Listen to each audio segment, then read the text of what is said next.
You run a campaign based on fear like them, you're going to run into a little trouble when you run into a campaign that's based on joy.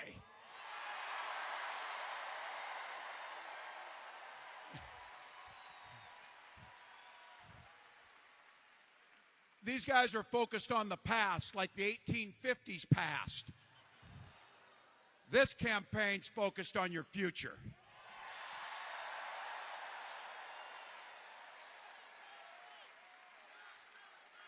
We're not going back.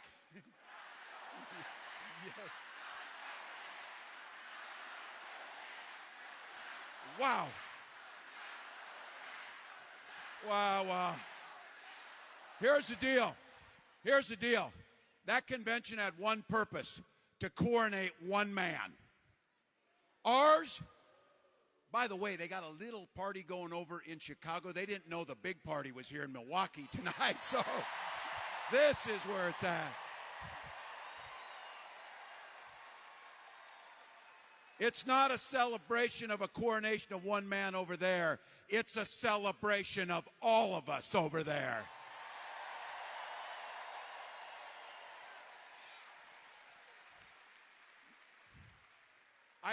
I don't imagine anybody will pay any attention, but when I came out here, you might have heard over there, that convention and the energy over there is like nothing you've seen. But here's what I'm really excited about.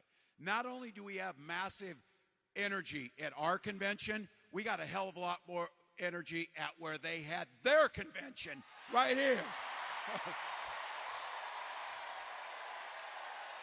So, this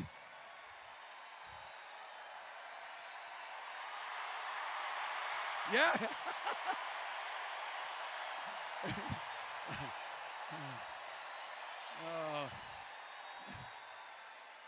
Oh, that one guy's going to be so sad tonight. So sad. So sad. So sad. Look, we got to turn the page on these guys. We got to turn the page. And here's the thing. Over the last 2 weeks, whether you saw it in Philly, you saw it out in the fields of Eau Claire, where some of you were out there. Amazing. On to Phoenix, where the largest political gathering in state history happened last week. Folks stood in 109-degree heat in Las Vegas. 4,000 of them couldn't get in, so they all signed up to door knock and phone bank instead of getting in there. That's what they're doing. And here is what is so great about it. All those people across this country, just like this crowd of 15,000 plus people sitting here.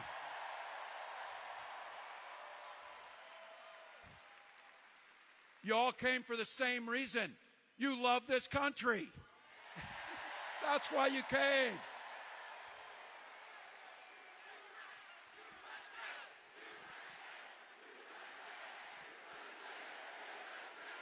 Yeah.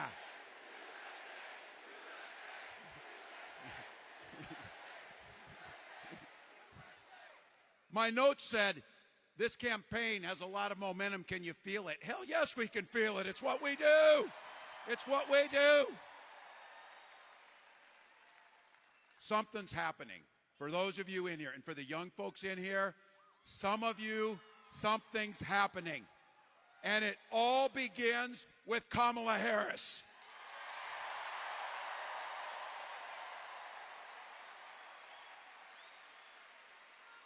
From her first day as a prosecutor, and she took those words, Kamala Harris, for the people, to the Attorney General of California, to a United States Senator, to our Vice President, she has gone to work every day to fight on the side of you and the American people.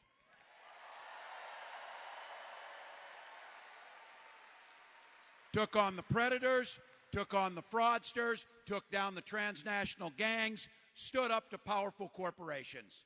And she never, in all that work, and don't forget this, they don't want you to hear the true story. She did it reaching across the aisle, and she did what was ever necessary to get it right for the American people.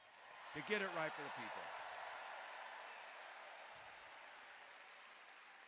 Look, these shared American values, you see it across this country, but I can tell you what, Donald Trump doesn't see the world the way we see it.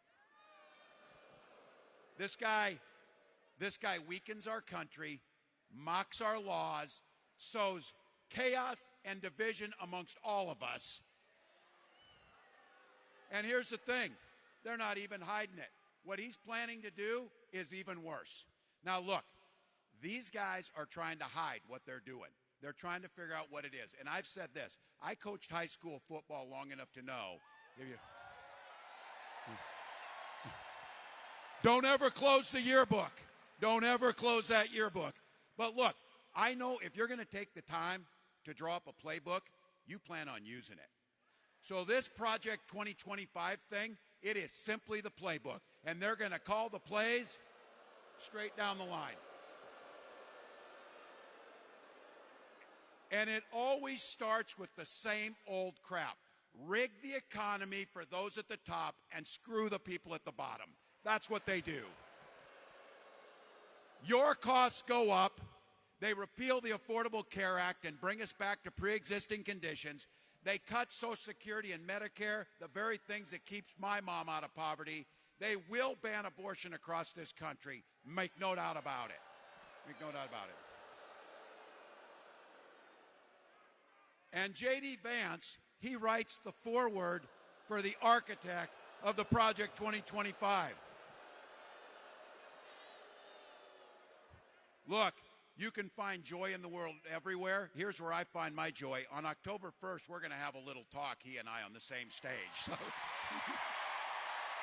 yeah. So look, we're going to bring this country together. And those of you with no hair or gray hair, remember when Republicans talked about freedom, the old Republicans, they actually meant it. They wouldn't turn their backs on our allies. They would try and do what's right. But these guys are not them. When they mean freedom, they want the freedom of government to be in your exam room. They mean freedom for corporations to pollute our air and water. Freedom for banks to take advantage of the least fortunate amongst us. And I've said this, we are cousins out here. You know this. In Minnesota, we respect our neighbors. We respect their personal choices.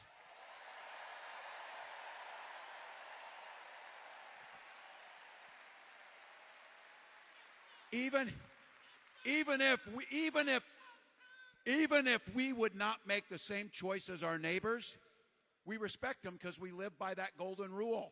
Mind your own damn business. Mind your own damn business. I don't need you in our exam room. I don't need you telling me which books to read, and you can sure stay the hell out of our bedroom. So that's it.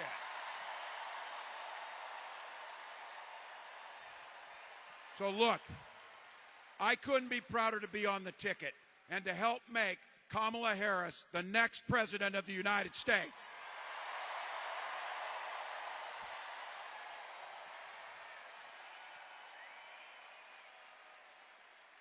Tomorrow I'll get to give a little speech over in Chicago, formally accept the nomination of you. On Thursday, Kamala will do the same thing, and she'll lay out a vision for a new way forward. So look, we're over there today. We're here now. We're going to go back and catch the after parties over there, because here's the deal. We got 77 days. 77 days to change the world. 77 days to bring decency. 77 days.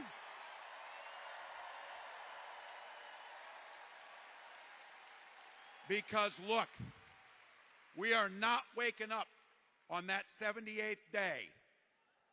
We are not waking up without knowing we left it all on the field.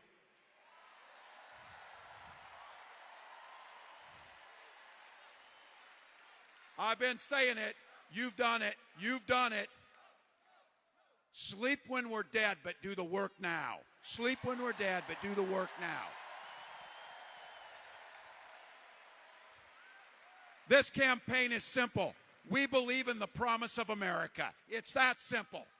So, Because as the next president of the United States says every single day, when we fight, when we fight, when we fight, thank you, Milwaukee.